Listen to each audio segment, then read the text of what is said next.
Christe აღდგა. Christe აღდგა. Christe აღდგა. ჩემო ძვირფასებო, სანამ დღევანდელი კვირის შესახებ და გუშინ ლოცვის შემდეგ დაანონსებული ესქატოლოგიური სწავლების შესახებ ვისაუბრებდე, მანამდე მინდა ორ საკითხს შევეხო, უბრალოდ არ მინდა ახლა რომ ეს გამომჩეს. თქვენ ვინც ხშირად დადიხართ ბაზარში, ალბათ გახსოვთ, რომ მე აღდგომის შემდეგ სულ ერთი და იგივე თემაზე გაძლევდით საყვედურებს, რომ აღდგომას ბევრი ხალხი მოდიოდა და აღდგომის შემდგომ კვირებში, უკვე მესამე და მეოთხე კვირებში ძალიან ცოტა ხალხი დადიოდა. ღმერთმა ისმინა ჩემი ვედრება, აი ამ პანდემიის შემდეგ პირიქით მოხდა. აღდგომა სოფა ხალხი იყო და დანარჩენ კვირებში ისე მოგენატრათ ტაძარი, ღმერთი, მოძღვრები, სულიერი დაზმები, უფრო მატულობს ხალხი. ასე ისმინოს ღმერთმა ჩვენი ყოველი ვედრება, ამაში მე მგონი ყველაფერი კარგია. მეორე, თქვენ კარგახანი მოგიწევთ კიდე პირბადებით სიარული. და თქვენ ხომ ხშირად, როგორც მე, გვიჭირს სხვისი განკითხვის გარეშე ცხოვრება. გვიჭირს ჩხუბისა და ზედმეტი საუბრის გარეშე ცხოვრება. პირბადეს როცა გაიკეთებთ, თქვით ხოლმე ლოცვა, გასდე უფალო საწვევი პირსა ჩემსა და კარიზნელი ბაგეთა ჩემთან. ესე იგი, დავით მეფსალმუნემ ითხოვა პირი და ბაგეები, ენა და ბაგეები და თქვენ სხვილი შეხეული გაქვთ უკვე. ხო ხდებით? ამიტომ დაუჯეროთ ღმერთს, თორე მე ყურების შეხვევას დაგვირდება უკვე და სხვა ორგანოების. ამიტომ ხდებით, რომ ყველაფერი სასიკეთოდ ხდება ეს ყველაფერი. რომ გვეზარებოდა აღდგომის შემდეგ მოსულა, ეხლა უკვე მოვდივართ, გვენატრება უკვე, იმიტომ რომ არ ვიცით კიდევ მომავალში რა გველოდება. ასე რომ ეს ყველაფერი გთხოვთ, მეგობრულად გაითვალისწინეთ, რაც უფრო მორჩილები და მოსიყვარულეები ვიქნებით, ნაკლები განსაცდელები იქნება ჩვენ ცხოვრებაში. ეხლა მინდა გესაუბროთ დღევანდელი დღის შესახებ და გაგახსენოთ გარკვეული ალბათ თუ ცუდად სახსენებელი, თუ კარგად სახსენებელი პერიოდი, თუმცა ეკლესიას ბრძანებს, რომ ცის ქვეშეთში ახალი არაფერი არ ხდება, ყველაფერი ახალი, კარგად დავიწყებული ძველია. გახსოვთ, ესეთი ტერმინები იყო, თუ კაცი არ აქვს, სამსახურს ვერ დაიწყებ, შვილი სკოლას ვერ დაამთავრებს, კარგად უმაღლესში ვერ მოაწყობ შენ შვილს და ცხოვრებაში დაკარგული ხარ, თუ კაცი არ აქვს. ხო, ეს მე მგონი კიდე ასია დღესდღეობით, არა? დღესაც თუ ვინმე არ აქვს ახლობელი, შეიძლება რომ დაიკარგო როგორც ნაცავში ტილი. აი ასეთი ადამიანი 38 წელი იჯდა ტბასთან, ბითესდას ტბასთან, 38 წელი კარგად დაუკვირდი. და ელოდებოდა წელიწადში ერთხელ წყლის ამღვრევას და ესეთი სწავლება იყო, რომ წელიწადში ერთხელ ანგელოზი ზეციდან გადმოდიოდა, აიმღვრეოდა ტბა, ჩადიოდა, ვინც პირველი ჩადიოდა მკელობელი, ანუ პარალიზებული ადამიანი, ის იმკურნებოდა.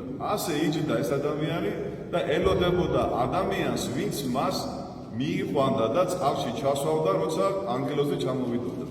მივიდა მაცხოვარი, ბევრი იყო ასეთი, მაგრამ ეთყობა დიდი ხანი ელოდებოდა ეს ადამიანი წყლის ამღვრევას და ვინმე რო გამოჩენილიყო და ქრისტე ეუბნება, რომ გნებავს რო განიკურნოს, სიტყვებს დაუკვირდით კარგად. ვის არ უნდა განკურნება, ხო? და რას პასუხობს? კაცი არ ამყავსო. კაცი არ ამყავსო, რომ ვინმე წამავლოს ხელი და ჩამიყვანოს ტბაში. კარგად დაუკვირდით, ჩემო ძვირფასებო. ანგელოზი არ აილაპარაკე. კაცი არ არის ვინმე, რომ მიმიყვანოს ანგელოზამდე. ანუ ღმერთამდე მიმიყვანოს. და ასეთი ღმერთკაცი გამოუჩნდა ამ ადამიანს და უთხრა, ადეგი აღიღე შენი ცხედარი და ხვიდობე. ნახეთ რა საინტერესოა. არავინ არ ყავდა რომ დახმარებოდა და ღმერთკაცი გამოუჩნდა და მაშინვე ეს ადამიანი განიკურნა. ეს ადამიანი შემდეგში ნახა ქრისტემ ეთყობა სამადლობელი ლოცვები წაიკითხა ტაძარში და ნახეთ რა შეუნდება. რომ წადიო და აღარ შესწოდო, რომ უფრო უარესი არ დაგემართოსო. ძალიან ხშირად ჩვენ ღმერთი გვეხმარება ადამიანზე მეტად. ჩვენ ცხოვრებას წამოწევს წინ. ყველაფერი კარგად არის და მერე ჩვენ გავიწყდება ეს ყველაფერი, აღარც ტაძარში მოვდივართ და აღარც მადლიერები არა ვართ ღმერთის. და ღმერთის სიტყვები უნდა გვახსოვდეს, რომ აღარ შესწოდო, თორე მეტი რაღა უნდა დამართებოდა, უყურეთ 38 წელი ადამიანი ვერ დადიოდა და ეგდო ტბის პირას. მეტი რა უნდა დამართებოდა და დაემართა. ეს ყველაფერი არ წერია სახარებაში. მამა ექვთიმიამ შემახსენა გუში სვინაქსარიდან წმინდათა ცხოვრებიდან. ეს ადამიანი იყო ის, ვინც სახეში უთხოვდა ხელს ქრისტეს და აკურთხებდა. გესმით? 38 წელი რო იყო ხეიბარი და დამკურნა ქრისტეს და გააფრთხილა წავდიო აღარ შესწოდო, თორე უარესი დაგემართებაო, ეს ადამიანი შემდგომში არის წმინდა გარდამოცემა და უეჭველია რომ ასე იყო, იაიროსი თუ რაღაცას გავსი სახელი ერქვა, სახეში უთხოვდა ღმერთ კაცს იესო ქრისტეს და ანერწყებდა და აფურთხებდა. მსგავსი შეიძლება ჩვენ ცხოვრებაშიც მოხდეს. აი კეისრის სიტყვები გაიხსენეთ, ხო? 40-მდე ჭრილობა რომ მიაყენეს და დაშენს ბრუტუს. თავისი გაზრდილის, აღზრდილის ჭრილობა რომ ეთკინა ყველაზე ძალიან.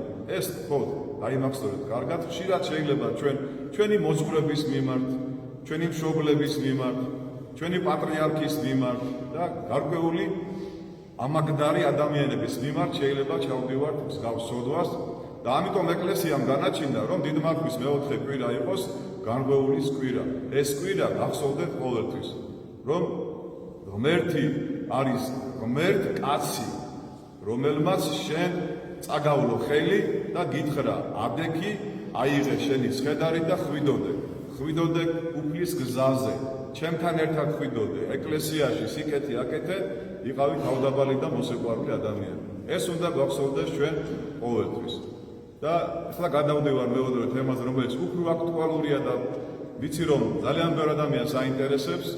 ის ხალხი, ვინც ამ ჩანაწერს მოისმენს და უყურებს, მათაც მივმართავ, არ განვიკითხავ არავის, ძალიან ბევრი ცრუ ქადაგება, ცრუ სწავლება, ცრუ იდეოლოგია ვრცელდება აი ამ პანდემიის პერიოდში. ვიღაცები სარგებლობენ ისედაც შეშინებული ხალხის მდგომარეობით და ძალიან ბევრი ცრუ სწავლება იქადაგება სამწუხარო. არ დავასახელებ რა თქმა უნდა არავის და გული მწყდება იმაზე, რომ წმინდა წერილიდან კი არ ქადაგებენ, არამედ ქადაგებენ ვიღაც მასონების, ვიღაცა ბნელი ძალების, სიონისტების გეგმებზე და ჩვენ შეშინებულები ერთი განახათ რა დღეშია ხალხი. ჩათვალეთ რომ აქედან ვერ გამოვალთ, თუ ჩვენ არ გვეცოდინება ჭეშმარიტება. თუ ჩვენ არ გვეცოდინება მართლა რა როგორ იქნება. აი ერთ პატარა მაგალითს მოგიყვანთ, ყველაზე აშკარა მაგალითი მინდა მოგიყვანოთ. ესეთი თან წარმოედგინეთ, ვინმე ჩხიბავი ასტროლოგი ცაგარელი აუცილებს ამ ინფორმაციას. რა თქმა უნდა, ეშმაკი ნახევარ სიმართლეს ამბობს და სიმართლეს როცა გაქვს რაღაცა, უკვე გეჯერება შენ. რომ ვიღაც ესეთი პიროვნება იყო ამერიკის შეერთებულ შტატებში, დალესი და მან ესეთი გეგმა შეადგინა, რომ რაღაცა ეშმაკის მანქანებით სოფლიოში 8 მილიარდი მოსახლეობიდან უნდა გაწყვიტონ, სიტყვით ვიდახი გაწყვიტონ 7 მილიარდი და დარჩება ოქროს 1000-ეული, ოქროს მილიარდი და დანარჩენი ყველანი დაიღუპებიან. გუშინ იყო 9 მაისი. ხო, ფაშისტური გერმანიის დამარცხების და სიმართლის გამარჯვების დღე. ეს არის ყველაზე დიდი ომი, რომელიც სოფლიოში მომხდარა. მეორე მსოფლიო ომი, რომელიც დაიწყო 1937 წელს აზიაში და შემდგომში ევროპაში გაგრძელდა, როცა პოლონეთს დაესხა გერმანია თავს. აი ამ ომში ყველაზე დიდი ციფრი არის დასახელებული 62 მილიონი ადამიანი გარდაიცვალა. აი კრემატორიუმები იყო ჩართული ყოველ დღე და ხალხში ხრდნენ და წვავდნენ. 62 მილიონზე მეტი მაინც ვერ მოხდეს რა, წარმოიდგინე. 100 მილიონი თქვა, რა, 200 თქვა. ახლა მითხარით თქვენ რა მანქანებით შეიძლება ვიღაცა ბნელმა ძალებმა 7 მილიარდი ადამიანი, რა ცხოვრები ხო არა ვარ ხალხო? კურდღლები ხო არა ვარ მართლა რომ 7 მილიარდი მოსპო და მე წარმოიდგინეთ რომ ჩვენ დედაქალაქში 5 კაციო დადიოდეს. მოსკოვში 10 დადიოდეს, ხო, ეს რაღაცა უაზრობასაა გაგბილი. მაგრამ რა თქმა უნდა არსებობს ბნელი რაღაც გარკვეული გეგმები, არაწმინდა სულის მიერ შედგენილი. ასეთი გეგმა ჰქონდა ლენინს მაგალითად, ამოწყვიტა თეთრი რუსეთის თავადაზნაურობა და საქართველოში და აბორტები მისი დაწესებულია რუსეთში ფაქტიურად რა. იყო ასეთი გეგმები, კი ბატონო, ეხლაც იქნება, მაგრამ როცა ვინმე გეტყვით ამ გეგმების შესახებ, სასულიერო პირებზე მაგ ლაპარაკი სამწუხაროდ მიკვირს, რომ სასულიერო პირი უნდა უფლის გეგმებზე ლაპარაკობდეს და არა ეშმაკის გეგმებზე. იმიტომ რომ პავლე მოციქულმა გაგვაფრთხილა ჯერ კიდევ პირველ საუკუნეში, რომ ურჯულოების საიდუმლო უკვე არსებობს, ლაპარაკია ეშმაკის მანქანებაზე, მაგრამ ახლა არისო შემკავებელი, ანუ მართლმადიდებელი იმპერატორი, რომელიცო განიყვანება წრიდან, მაგრამ მართლმადიდებელი ეკლესია ხო არსებობს ჩემო ზრდასო. ეშმაკი ხნავს, ღმერთი თესავს. ეშმაკი არის გრდემლი, რომელზეც ჩვენი სულები უნდა გამოიწვრთოს და აი ამ გარკვეულ კატაკლიზმებში ღმერთმა უნდა დაინახოს, ჩვენ უნდა დავინახოთ ღმერთმა კარგად ის ყველაფერი, ვინ ეშმაკისა იქნება და ვინ ღმერთისა იქნება. იმ ეშმაკის გეგმებს რო გაგაცნობენ უთხარით, რომ დაბლა ბეჭედი დარტყმული აქვს ღმერთისგან, თუ არ აქვს. ხელმოწერილი არის ღმერთისგან, არა. მოდის იყო რომ ღმერთი ეშმაკის გეგმას ამტკიცებდა. ეშმაკი არის ღვთის კარიკატურა, მაიმუნი, რომელიც ბაძავს ღმერთს, მაგრამ არაფერი არ გამოსდის. იმიტომ რომ არ შეიძლება ღმერთს არ მიბაძო პირიქით, უკუსაქციელით და არა სწორი საქციელით. ასე რომ ნუ გეშინია ჩემო ძვირფასებო, ეს საკითხები აწუხებდა ყველა საუკუნეში ყველა ქრისტიანებს, იმიტომ რომ ბოლო ჟამი არის, როგორც კი დაიბადე, სანამ გარდაიცვლები, ეს არის ბოლო ჟამი. მეორე დაბადება არ იქნება, ერთხელ იბადება კაცი და ერთხელ კვდება. ამიტომ ყოველთვის არის აქტუალური. ქრისტიანობა ყოველთვის არის თანამედროვე. გუშინ, დღეს და ხვალე იესო ქრისტე არის ერთი და იგივე. ღმერთი თავის სწავლებას და გეგმებს არ ცვლის არასოდეს. და ამიტომ ყველაზე ძალიან დაინტერესებულები იყვნენ სალონიკში არსებული ეკლესიის წევრები. თესალონიკელთა მიმართ ეპისტოლე თხოვთ რომ წაიკითხოთ, მოკლედ გეტყვით. მეორე ეპისტოლია, სულ ორი ეპისტოლია, მეორე ეპისტოლის მეორე თავის მეორე და მესამე მუხლები. და პავლე მოციქული და წმინდა წერილი და მოციქულები ყველა ყურადღებით არიან, მათ იციან მოვლენები როგორ დავითარდება მომავალში და ყველა საკითხზე წერენ ეპისტოლეებს, განსაკუთრებით პავლე და პეტრე, იაკობი. ნახეთ, რომ იცის პავლე რომ შემო ჯერ კიდევ მაშინ პირველ საუკუნეში თვითონ მოციქულებს აინტერესებთ და ეკითხებიან, როდის იქნება შენი მეორედ მოსვლა, როდის აღუდგენ ისრაელს სამეფოს. ეს არის თემა, რომელიც ეხლაც აინტერესებთ ებრაელებს. და დავიწყოთ ჯერ მაცხოვრიდან. მაცხოვარი მოკლედ გეტყვით, არ გადაგიდეთ რა. ძალიან გარკვევით ეუბნება მათეს სახარების 24 თავში. პირდაპირ უსაუბრენ კითხვას და მაცხოვარი პასუხობს გარკვევით. დრო და თარიღების შესახებ არ არის საჭირო თქვენთვის ცოდნა. გესმით? ვინც გეტყვის რომ ამადამ დღეს და ამადამ საათზე მოვა ქრისტე, ის არის ანტიქრისტე, ის გატყუებთ თქვენ. მაგრამ როგორც მშობიარობას წინ უძღვის ტკივილები, როგორც გაზაფხულდება და ლეფს უკვე კვირტები ამოუვა და მისი რტოები დარბილდება, აი აქედან მიხვდებითო, როდის იქნება ეს ყველაფერი. ანუ იქნება ომები, მიწისძვრები და ჭირნი დიდნი. როდის არ იყო ახლა მითხარით ეს მოვლენები.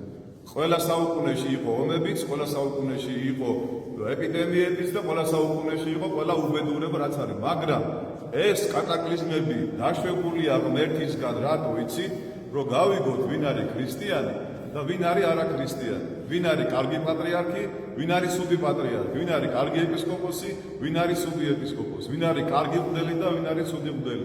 აი ამ პერიოდში ჩამოყალიბდება ორი კატეგორია ადამიანების, ქრისტიანები და არაქრისტიანები. გასაგებია, ხო, აი ამ პანდემიამაც ხო ჩვენ გვაჩვენა ეხლა ყველაფერი ხო გაიშიფრა, ხო მოხდა ტესტირება, ხო მიხვდით ეხლა აღარ მინდა არავის განკითხვა და არავის მითითება. ყველაზე განსაკითხი ალბათ მე ვარ ამ თავზე.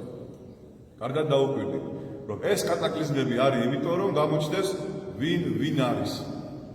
და როცა ყველაფერი უკვე გაირკვევა, ვინ არიან ქრისტიანები და ვინ არიან არაქრისტიანები, აი მაშინ მოვა ანტიქრისტე, რომელიც სათავეში ჩაუდგება ცრუ ქრისტეს, ესე იგი იმ ადამიანებს, ვინც ქრისტიანებს დაუწყებენ ლანძღვას და გინებას და ძალიან შემცირდება ქრისტიანების რიცხვი. ძალიან შემცირდება და მაცხოვარი ამბობს ლუკას სახარებაში, რომ პოვებ კი დედამიწაზე რწმენას.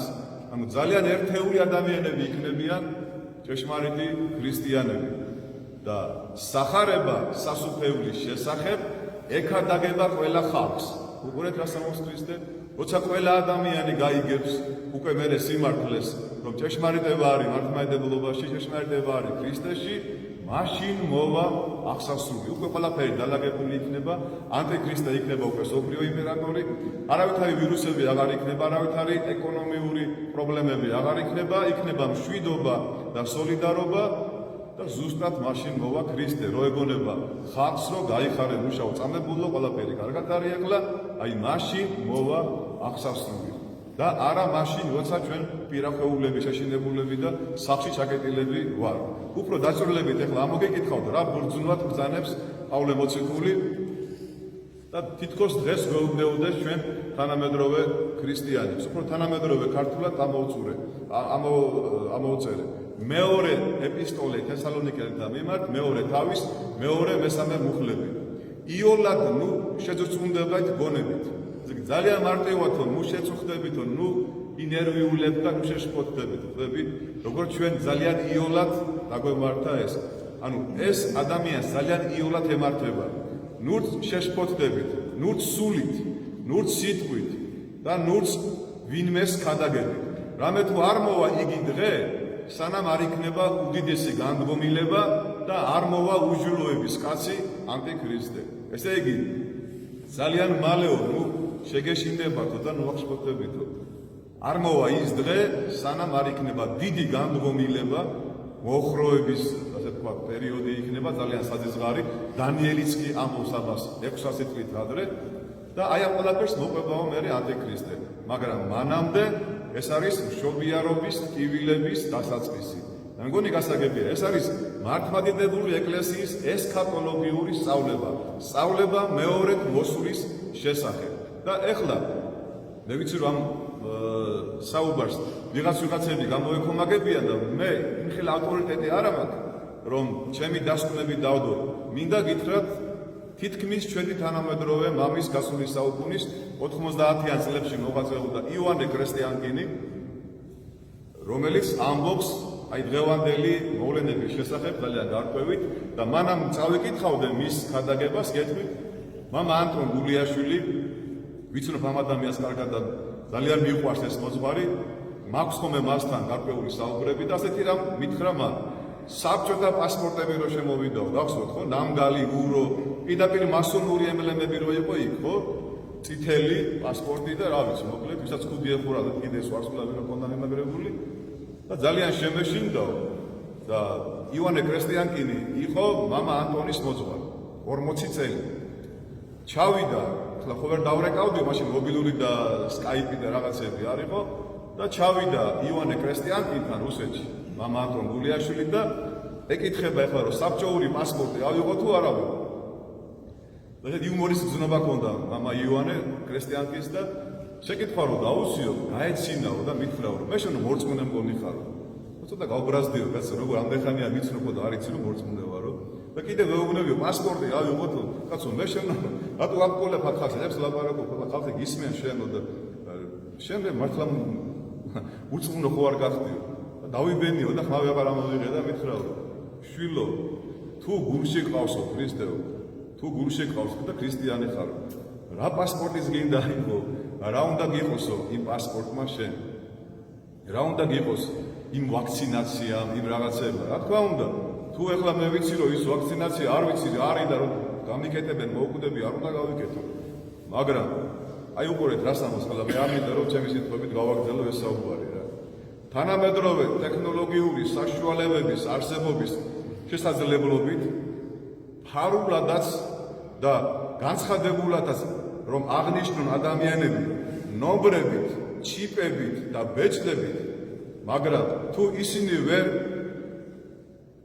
ისინი ვერ ავნებენ ადამიანის სულს. თუ კი მისი მხრიდან არ იქნება უარყოფა ქრისტესი და მისი ეკლესიის. რაც გინდა გიყოთ თქვენ დაუნებურად, რაც გინდა გააკეთოთ, თუ შენი ნებით არ უარყავი ქრისტე, აი რა არის უარყოფა ქრისტეს? თუ შენ გახდი კათოლიკე, თუ შენ გახდი იეჰოვას მოწმე, ან ბაპტისტი, ან პროტესტანტი, შენ უკვე უარყავი ქრისტე, ეხლა ბეჭედს მიიღებ თუ არ მიიღებ თუ ვაქცინაციას გაგიკეთებენ, შენ უკვე უარყავი ქრისტე. მაგრამ თუნდე რაღაც ჩემდა უნებურად ძალიან დიდ საკრობასაა ადგილი და მე ხვდებით რომ მაღაზიაში ვერ შედიხარ უკვე პირვადის გარეშე, ხო? აი როგორი აკრძალვები დაიწყო. მაგრამ თუ შენ და უნებურად რაღაც იყიდე დალია, მაგრამ შენ არ იცი ეს რა არის და აქ რაღაც ვაქცინაცია, შენ ეს არ მოგეკითხება, ეს არ არის უარყოფა ქრისტეს. მაგრამ ეხლა არ იფიქროთ რომ მე იმას ვიძახი რომ ჩიპირება კარგია. ჩიპირება ცუდია და ეს არ უნდა მოხდეს, მაგრამ როცა თქვენ არ გინდა ჩიპირება, არ უნდა გიდოდეს არანაირი პასპორტი, არანაირი პირადი ნომერი, არანაირი ინტერნეტი, არანაირი არაფერი. რატო? უკვე ჩვენ ვართ ჩიპირებულები. შეხედეთ თქვენ შვილებს 24 საათი არიან თუ არა ესე? ვარ ჩვენ თუ არა ესე 24 საათი? ეს ყველაფერი იქნება გვირგვინი. უკვე ჩვენ იმდენად დამონებულები ვართ და ვიქნებით აი ამ ინტერნეტ ქსელის, სმარტფონების და რაღაც გარკვეული, რა ვიცი, არხების, ტელევიზორის, რომ ჩვენ დაუნებურად უკვე რომ შეწყდება ინტერნეტი, ვირუსებს გამოუშვებენ და შუქი ჩაქრება და მოკლედ არაფერი აღარ იქნება გეტყვიან.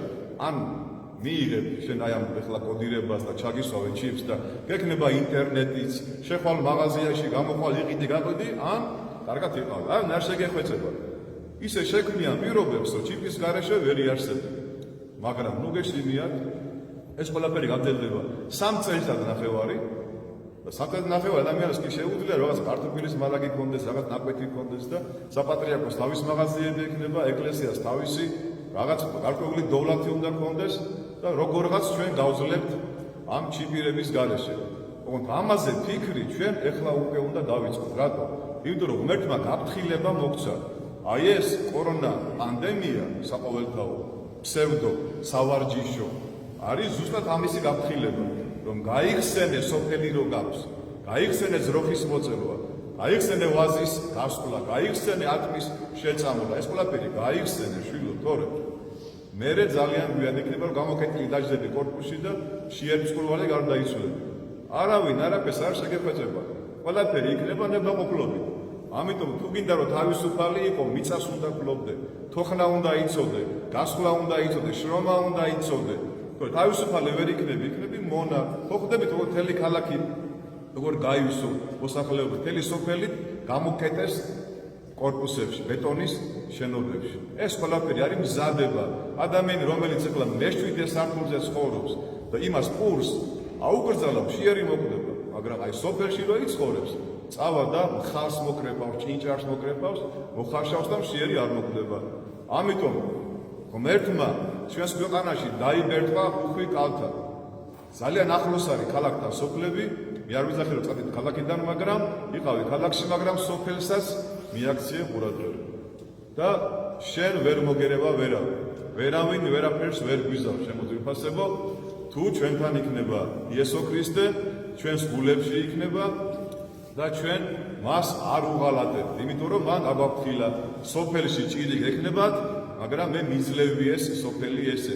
ჩვენ ვართ გამარჯვებულ ომში ჩაბმული და ჩიპის მოშიშეებს გეუბნებით, რომ ჩვენ შუბლზე მირონცხებულები ვართ.